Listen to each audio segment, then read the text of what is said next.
Hello, everybody. Welcome to today's devotion for December 13th. Today's devotion is titled Overcoming Trials, and the Bible reading is from Genesis chapter 50, verses 15 to 21.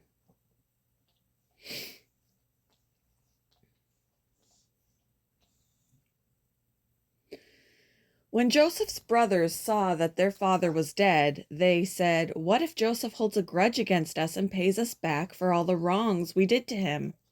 So they sent word to Joseph saying, "Your father left these instructions before he died. This is what you are to say to Joseph. I ask you to forgive your brothers the sins and the wrongs they committed in treating you so badly.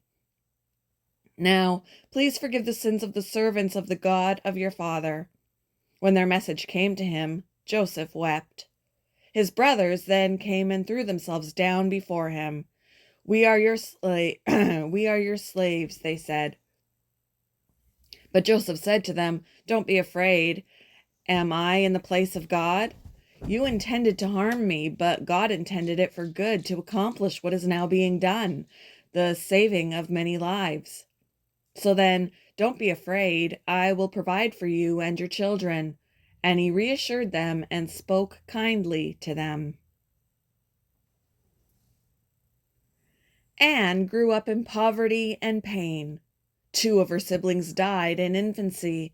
At 5, an eye disease left her partially blind and unable to read or write. When Anne was 8, her mother died from tuberculosis. Shortly after, her abusive father abandoned his 3 surviving children.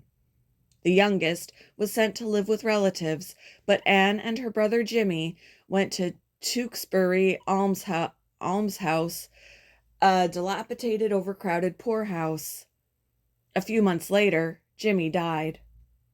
At age 14, Anne's circumstances brightened. She was sent to a school for the blind, where she underwent surgery to improve her vision and learned to read and write. Though she struggled to fit in, she excelled academically and graduated valedictorian. Today, we know her best as Anne Sullivan, Helen Keller's teacher and companion. Through effort, patience, and love, Anne taught blind and deaf Helen to speak, to read Braille, and to graduate from college. Joseph, too, had to overcome extreme trials. At 17, he was sold into slavery by his jealous brothers and was later wrongly imprisoned. Yet God used him to save Egypt and his family from famine. We all face trials and troubles. But just as God helped Joseph and Anne to overcome and to deeply impact the lives of others, He can help to use us. He can help and use us. Seek Him for help and guidance. He sees and hears. How has God helped you through a trial? How have you been able to help another in their struggle? Thank you for joining me for today's devotion, and I hope you all have a wonderful day.